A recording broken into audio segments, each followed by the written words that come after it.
प्रभूचा गौरव असो आत्ता आणि सदा सर्वदा. आत्ता आणि सदा सर्वदा प्रभूचा गौरव असो. संदेष्टा. संदेष्टा शब्द ऐकल्यानंतर दोन दुसरे शब्द आपल्या डोळ्यांसमोर येण्याची शक्यता आहे. एक शब्द आहे भविष्यवादी आणि दुसरा शब्द आहे प्रवक्ता. दुर्दैवाने हे दोनही शब्द संदेष्टा ह्या शब्दाच्या जवळ जाणारे नाहीत. कारण भविष्यवादी म्हटल्यानंतर नुसतं भविष्यातील भाकीत करणारा माणूस, जणू काही भारतातील ज्योतिषवादी, ज्योतिषविद्या ठाऊक असलेला माणूस. परंतु संदेष्टा म्हणजे फक्त भविष्याची भाकीत करणारा माणूस नाही आहे. तसेच प्रवक्ता, प्रवक्ता म्हणजे कोणाच्या तरी वतीने बोलणारा. राजकीय क्षेत्रामध्ये सुद्धा प्रवक्ते असतात. संघटनेचे, गटाचे प्रवक्ते असतात. ते त्यांच्या वतीने बोलत असतात. संदेष्टासुद्धा परमेश्वराच्या वतीने बोलत असतो, म्हणून त्याला प्रवक्ता असं नाव देण्यात आलेलं आहे. परंतु ते पुरेसं नाही. कारण संदेष्टा हा फक्त संदेश देत नाही. संदेष्टा हा फक्त भाकीत करत नाही. संदेष्टा हा फक्त देवाच्या वतीने बोलत नाही, तर संदेष्टा हा वर्तमान काळावरती चिंतन करून भविष्याची पूर्वसूचना देत असतो.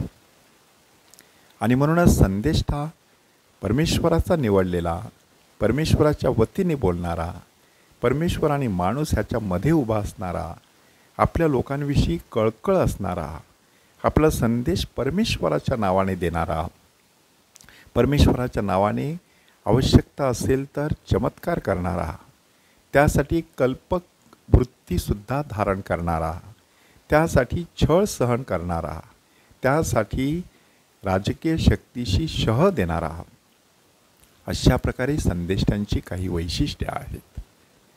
बायबलमध्ये एकूण 15 पुस्तकं संदेष्टांच्या नावावर आहेत. त्यातील 3 मोठे संदेष्टे आणि 12 छोटे संदेष्टे. त्या 12 छोट्या संदेष्टामधीलच एका संदेष्टाचं वाचन आज उद्या आपण ऐकणार आहोत. त्या संदेष्टाचं नाव आहे हग्गाय. की सर्व संदेष्टांमध्ये वयाने सर्वात मोठा, 95 वर्षे जीवन जगलेला असा हा संदेष्टा.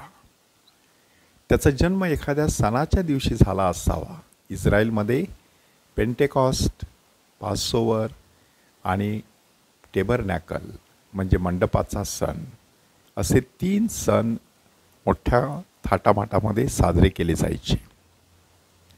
अशाच एखाद्या सणाच्या दिवशी त्याचा जन्म झालेला असावा, म्हणून त्याला हग्गाय, परमेश्वराचा सण, परमेश्वराचा सोहळा असं नाव देण्यात आलेलं आहे. हग्गाय संदेष्टाचं वैशिष्ट्य असं की त्याने लोकांना सुरुवातीला खडसावलं. लोक बाबिलोनच्या गुलामगिरीतून परत आलेले आणि स्वतःची घरदारं बांधण्यामध्ये गुंतलेले, द्राक्षमळे लावण्यामध्ये मग्न असलेले, अशा वेळेला नेमका दुष्काळ पडला आणि ते तक्रार करत परमेश्वराचा धावा करू लागले. अशा वेळेला हग्गाय संदेष्टा त्यांना सांगतो की तुम्ही सर्व हे करत आहात आणि देवाचं मंदिर मात्र जमीनदोस्त झालेलं आहे, तसंच पडलेलं आहे. ते दुरुस्त करणं गरजेचं आहे. ते दुरुस्त करण्याचं आव्हान त्यांनी केलं. आणि हा असा एकमेव संदेष्टा की त्याला तात्काळ चांगला प्रतिसाद मिळाला. लोक भरभर कामाला लागले. सोबत जखऱ्या संदेष्टासुद्धा होता.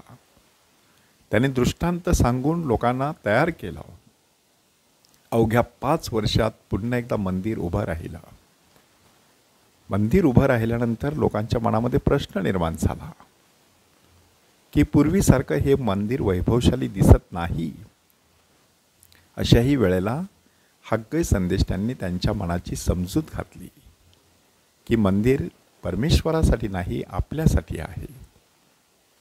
अशा प्रकारचा संदेश देणारा संदेष्टा हग्गाय. आणि आजच्या शुभवर्तमानामध्ये प्रभू येशू ख्रिस्ताविषयी हेरोदाच्या मनात आलेला विचार की हा कदाचित योहान असेल. खुद्द हेरोदसुद्धा योहानाला संदेष्टा म्हणायचा, परंतु हेरोदियाच्या धाकाखाली तो शांत बसायचा. आता प्रभू येशू ख्रिस्तामध्ये देखील तशाच प्रकारचा योहानाचा आत्मा शिरलेला आहे की काय, अशी शंका त्याच्या मनाला स्पर्शून गेली आणि त्याच्या मनाचा थरकाप उडाला. आणि त्यासाठीच तो प्रभू येशू ख्रिस्ताला पाहण्याचा किंवा त्याच्याकडून एखादा चमत्कार पाहण्याचा प्रयत्न करत होता. ह्या ठिकाणी एक महत्त्वाचा संदेश दडलेला आहे. एकीकडे परमेश्वराच्या माणसाविषयी आपल्या मनामध्ये भीती असते, तर दुसरीकडे परमेश्वराच्या माणसाकडून काहीतरी चमत्कार पाहण्याची उत्सुकता असते. परंतु खऱ्या आध्यात्मिक व्यक्तीने ह्याच्या पुढे जायला पाहिजे. त्याचा संदेश मनावर घेऊन जीवनामध्ये योग्य तो बदल करावा पाहिजे आणि त्याद्वारे एका नवीन जीवनाला सुरुवात करायला पाहिजे. हेरोदाला तशी संधी चालून आलेली, परंतु त्यांनी त्या संधीचं सोनं केलं नाही आणि म्हणूनच त्याचा शेवटी नाश झाला असं सांगण्यात आलेलं आहे. परमेश्वर आपणा प्रत्येकाला संदेष्टा होण्यासाठी पाचारण करत आहे.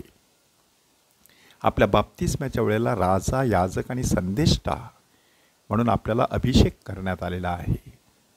आपण खरोखरच संदेष्टाची भूमिका ह्या जगात बजावतो की नाही तपासून पाहूया. आणि ही भूमिका बजावत असताना छळ, मानहानी आणि अपमान ह्या गोष्टी आपल्या वाटेला येणारच.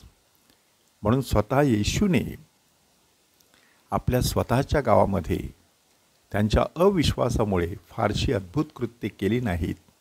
उलट सांगितलं की संदेष्टाचा स्वीकार आपल्या आप्तेष्टात, आपल्या घरच्या लोकात, आपल्या गावात होत नाही. प्रभूचा गौरव असो आत्ता आणि सदा सर्वदा. आत्ता आणि सदा सर्वदा प्रभूचा गौरव असो.